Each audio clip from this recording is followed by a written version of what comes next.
ये कहानी उस वक्त की है जब रहीमतपुर गांव का राजा था महाराज कृष्णकांत। वो धनवान, बहुत शक्तिशाली और काफी बुद्धिमान राजा था।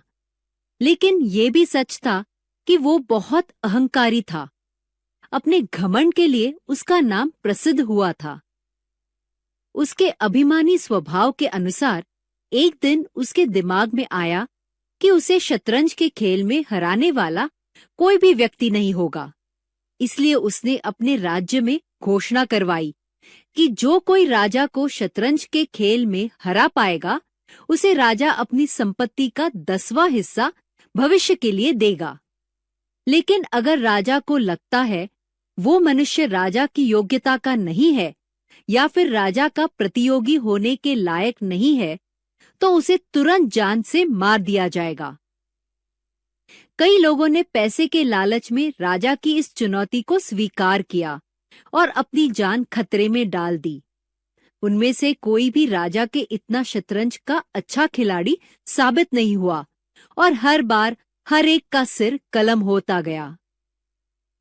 राजा के शतरंज खेलने में एक अलग ही चमक, एक शानदार पात्रता थी। अंत में ऐसा हुआ कि कोई भी उसका मुकाबला नहीं कर पाया। ऐसे ही काफी वक्त गुजर गया। फिर एक दिन एक बहुत ही गरीब भिखारी महल में आया।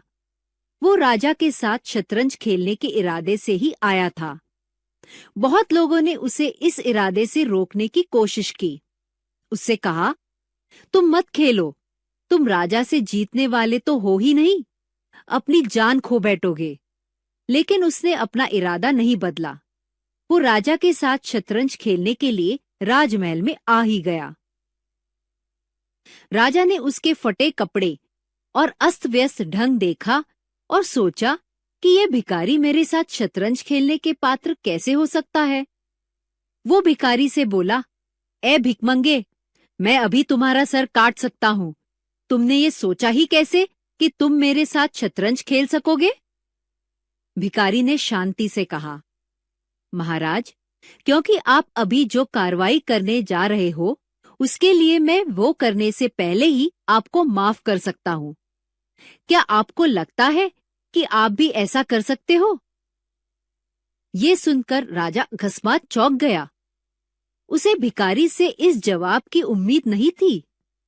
जैसे जैसे भिखारी ने कही बात पर वो सोचने लगा, वैसे वैसे ही उसके समझ में भिखारी की बात का सही अर्थ आने लगा। अब अगर वो उस भिखारी को देहदंड देता, तो वो भिखारी एक महान हस्ती मालूम होता, जो अपने मृत्यु दंड से पहले ही राजा को उसके लिए माफ करता है। राजा फिर उससे छोटा साबित होता, क्योंकि राजा कदापि अपनी जान लेने के लिए किसी को माफ नहीं कर सकता था। और यदि राजा उसे मृत्युदंड नहीं देता, तो भिखारी को न सिर्फ जीवन दान मिलता, बल्कि उसे ये भी सम्मान मिलता कि वो राजा का प्रतियोगी होने के लायक है। शतरंज की एक चाल भी बिना चले राजा को तत्क्षण निस्संदेह पता चला गया कि वो शतरंज में पूरी तरह से हार गया था।